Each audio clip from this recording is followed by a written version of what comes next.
नमस्कार विद्यार्थी मित्रांनो. तर परत एकदा स्वागत आहे तुमचं मेडिकल सिम्प्लिफाईड आणि बी-ए-एम-एस सिम्प्लिफाईड या चॅनलवरती. चॅनलवरती नवीन असाल तर चॅनलला नक्की सबस्क्राईब करा आणि तुमचे जे पण काही प्रश्न, डाऊट असतील ते तुम्ही मला कमेंट सेक्शनमध्ये विचारू शकतात. तर आज आपण या व्हिडिओमध्ये अत्यंत महत्त्वाचा मुद्दा बघणार आहोत आणि तो मुद्दा म्हणजे काय? तर रचना शरीर पेपर 2 बद्दल सविस्तर माहिती आपण या व्हिडिओमध्ये घेणार आहोत.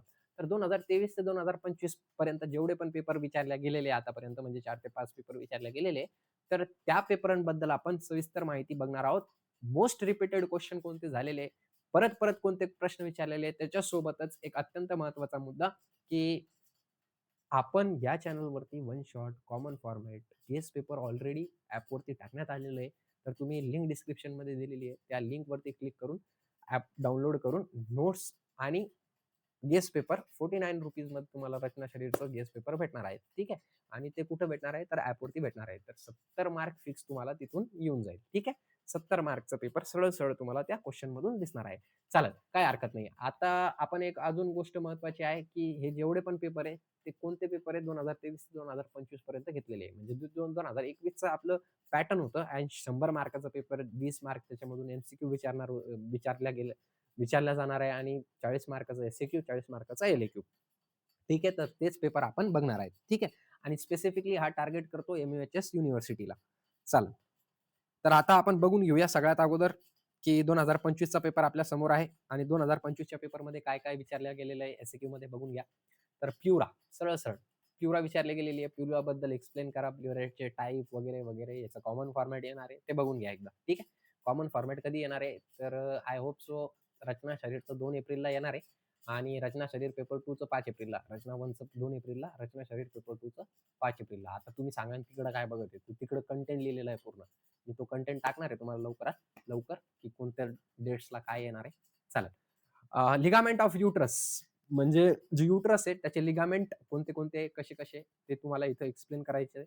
त्याच्या सोबतच विशल्य मर्म, विशल्य अग्न मर्म कोणते-कोणते ते तुम्हाला इथं सविस्तर वर्णन करायचे. त्याच्यासोबत second part of ड्युडेनम, second part of ड्युडेनम बद्दल तुम्हाला इथं इन्फॉर्मेशन लिहायची आहे. त्याच्यासोबतच relation of अँटिरियर surface of right kidney म्हणजे अँटिरियर सरफेस ऑफ राइट किडनीचं रिलेशन काय? राइट किडनीचं. पेपर खूप टफ होता बरं का. वाटत आहे ना, बघा ना किती खतरनाक प्रश्न विचारलेले आहेत. त्याच्यानंतर स्कॉर्टम विचारलं होतं आणि रेटिना विचारलं होतं. चालेल. त्याच्यानंतर describe right ventricle of heart in detail with diagram. Diagram तर काढावीच लागते. मी अगोदरच सांगितलं होतं तुम्हाला. डायग्रामनी काढली मार्क भेटत नाही. क्लिअर आकृतीला 3 मार्क दिलेले आहे बघा. तर 2 मार्कची आकृती आहे म्हणजे आकृती आहे. चालेल. बाह्य व स्वरूप संबंध 3 मार्कासाठी दिलेलं आहे त्यांनी. प्लीहाची रचना शरीर खाली मुद्द्याच्या आधारे वर्णन करा. प्लीहा जे आहे, प्लीहा म्हणजे स्प्लीन. बाह्य स्वरूप व संबंध म्हणजे याचं आहे बरं का. मॉडर्नचा प्रश्न आहे. तुम्ही एकदम कन्फ्यूज करून जाल, की हे कशाचा प्रश्न आहे, कुठून आलेला आहे.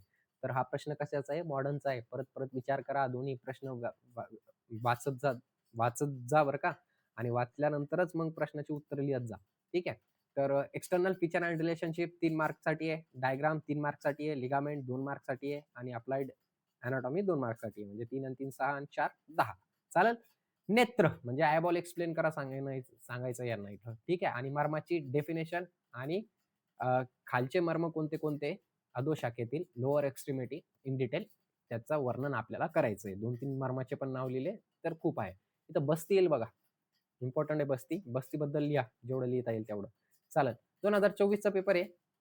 तुमच्या सीनियरच्या सीनियरचा पेपर हा आहे. बघून घ्या एकदा. म्हणजे माझ्या ज्युनियरचा पेपर हा आहे. चला. सुश्रुत आणि चरकानुसार कोष्टांगाची नावे व संख्या सांगा. लघु उत्तरी प्रश्नामध्ये पहिला प्रश्न काय? सुश्रुत आणि चरकानुसार कोष्टांगाची नावे व संख्या सांगा. संख्या सांगायची डायरेक्ट आणि कोष्टांगाची नावे पण सांगायची आहे. त्याच्यानंतर कोणतेही 5 रुजाकर्म नाव, कोणतेही 5 रुजाकर्म मर्माचे नाव लिहा, संख्या लिहा, प्रमाण लिहा, आधुनिक रचना लिहा व विविध लक्षण या मुद्द्यानुसार ते लिहायचे. म्हणजे 5 रुजाकर्म मर्माच्या नावाला 1 मार्क, संख्याला 1 मार्क, प्रमाणला 1 मार्क, आधुनिक रचनाला 1 मार्क, विविध लक्षणला 1 मार्क. चालेल? Okay. Explain abdominal aorta and its branches. आता इथं त्यांनी डायग्राम सांगितलेली नाहीये. पण डायग्राम त्यांना अपेक्षित आहे का? तर हो, डायग्राम त्यांना अपेक्षित आहे, तर तुम्हाला डायग्राम काढावीच लागेल. ठीक आहे. समजलं तुम्हाला? ॲब्डोमिनल, ऑर्टा आणि इट्स ब्रांचेस. त्याच्यानंतर प्लुरा. आला का? रिपीट झाला का प्रश्न? वरतीच विचारलं होतं का? हां, चालेल. त्याच्यानंतर explain posterior relationship of both kidney with diagram.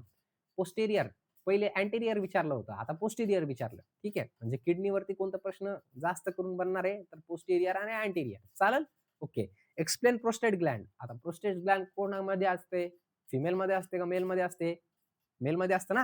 हं. तर मेलमध्ये कुठं असते ती? ओके. आता तिथं असल्यानंतर त्याचं संपूर्ण वर्णन करायचंय तुम्हाला आणि तुम्हाला काय करायचंय? डायग्राम सुद्धा काढायची आहे. Explain male and female urethra.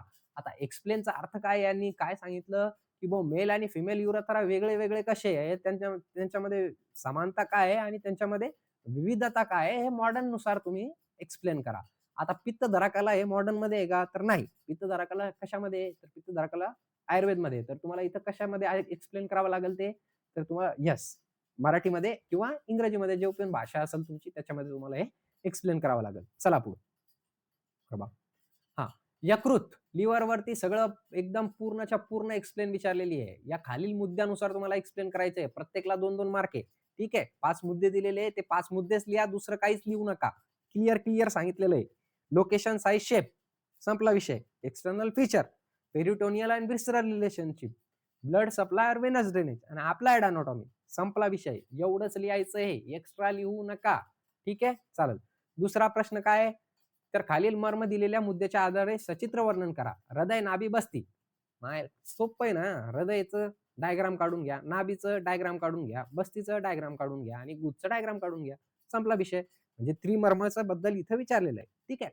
आणि त्याच्यामध्ये काय सांगायचंय तुम्हाला? संख्या किती आहे त्याची? हृदयाची संख्या किती आहे? 1 आहे. बस्तीची किती आहे? 1 आहे. ठीक आहे. गुदची किती आहे? 1 आहे. नाभीची 1 आहे. संपला विषय. प्रमाण, परिणामानुसार, रचनेनुसार, स्थानानुसार. समजलं?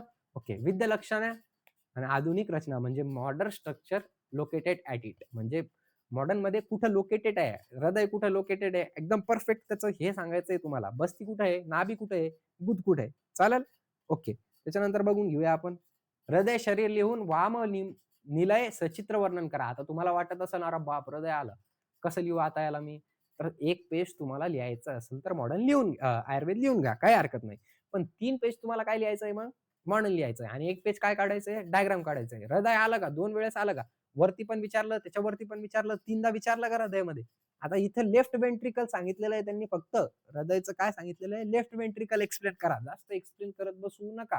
ठीक आहे? राइट जिव्हा शरीर अँड एक्सप्लेन टंक. टंक इथं एक्सप्लेन करायला यांनी सांगितलेली आहे. आता टंक कशी एक्सप्लेन करणार तुम्ही? त्याचे टेस्ट बर्ड कसे असतात? ठीक आहे? लोकेटेड कुठे आहे? त्याचा ब्लड सप्लाय काय आहे? त्याचा नर्व्ह सप्लाय काय आहे? व्हेनेज ड्रेनेज काय आहे? झाला विषय संपला. चला. 2023 माझ्या सिनियरांचा पेपर आहे. बघून घ्या. आशय शरीर विचारलेलं आहे, शिप्रमर्म विचारलेलं आहे, दक्षिण म्हणजे राइट आर्टेरियम विचारलेलं आहे, difference between right and left lungs very important प्रश्न. हे तुम्हाला येणार यावर्षी म्हणजे येणार. राइट अँड लेफ्ट लंग्सचं डिफरन्स खूप आतापर्यंत 2-3 वर्ष झाले आलेला नाहीये. तर तो एक वाचून घ्या. तो एक महत्त्वाचा मुद्दा आहे. कशामध्ये? तर पल्मोनरी सिस्टममध्ये. युरेटर इम्पोर्टंट आहे. ट्रायगोन ऑफ ब्लॅडर, बस्ती त्रिकोण काय असतं ते एक्सप्लेन करा. मला पण माहीत नाहीये. आणि त्याच्यानंतर फॅलोपियन ट्यूब आणि टिम्पॅनिक मेम्ब्रेन. जेवढं सांगितलेलं आहे तेवढंच एक्सप्लेन करायचं. आता मी कॉमन फॉर्मॅट टाकणार आहे तुम्हाला. ते कॉमन फॉर्मॅट पण बघून घ्या. ठीक आहे. ते महत्त्वाचं असणार आहे तुम्हाला. अगोदर सगळं वाचून घ्या. नंतर कॉमन फॉर्मॅटवरती जा ना. पहिलेच कॉमन फॉर्मॅटवरती जाल तुम्ही तर ते बरं नाही ना. म्हणजे डायरेक्ट कॉमन फॉर्मॅट जे कुमकुवत विद्यार्थी आहे माझ्यासारखे त्यांच्यासाठी असतो कॉमन फॉर्मॅट. जे हुशार आहे तुमच्यासारखे त्यांना नसतो कॉमन फॉर्मॅट. त्यांना सगळं वाचावं लागतंय. ठीक आहे. चालेल. त्याच्यानंतर प्रश्न काय काय विचारलं स्टमक विचारलं. स्टमकचे सगळे विचारलं त्यांनी. External feature, relationship, internal structure, applied anatomy. बस एवढंच एक्सप्लेन करायचंय. दुसरं एक्सप्लेन करा मार्क भेटणार नाही. एवढं एक्सप्लेन केला मार्क भेटणार. चालेल? ओके. त्याच्यानंतर मर्म. मर्म काय आहे? मर्माची व्याख्या, मर्माची संख्या, मर्माचे वर्गीकरण, मर्माचे शल्यतंत्रीय महत्व. म्हणजे शल्यतंत्रमध्ये काय महत्व आहे याचं ते एक्सप्लेन करायचंय. चालेल? ओके.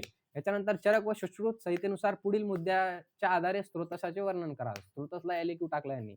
काय व्याख्या लिहायची आहे? प्रकार, संख्या, स्त्रोताची नावे व त्याचे मूळ स्थान आणि त्याच्यासोबत व्यवहार शरीर पण एक्सप्लेन करायचं. टेबल आहेत बघा.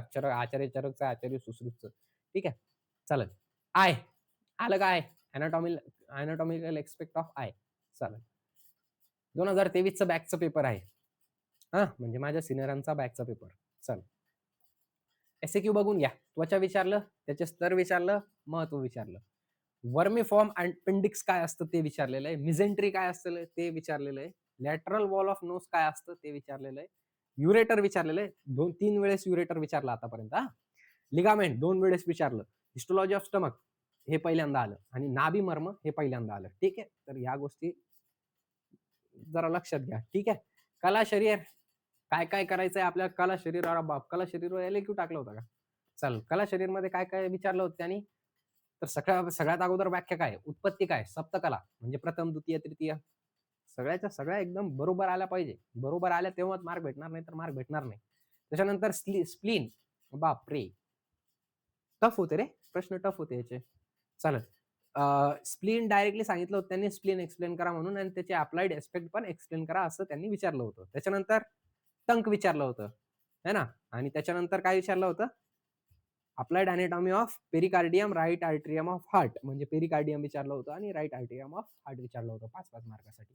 दोघेची डायग्राम त्यांना अपेक्षित असते म्हणून डायग्राम एकदम महत्त्वाचं असतं एनाटॉमीमध्ये आणि क्रियामध्ये. सॉरी, एनाटॉमीमध्ये आणि फिजिओलॉजीमध्ये. तर डायग्राम एकदा नक्कीच बघून घ्या. मी पण डायग्राम काढले होते. मला डायग्राम बनवता येत नाही तरी सुद्धा मी प्रॅक्टिस केली होती 2-3 दिवसा अगोदर आणि ते डायग्राम काढल्या होत्या.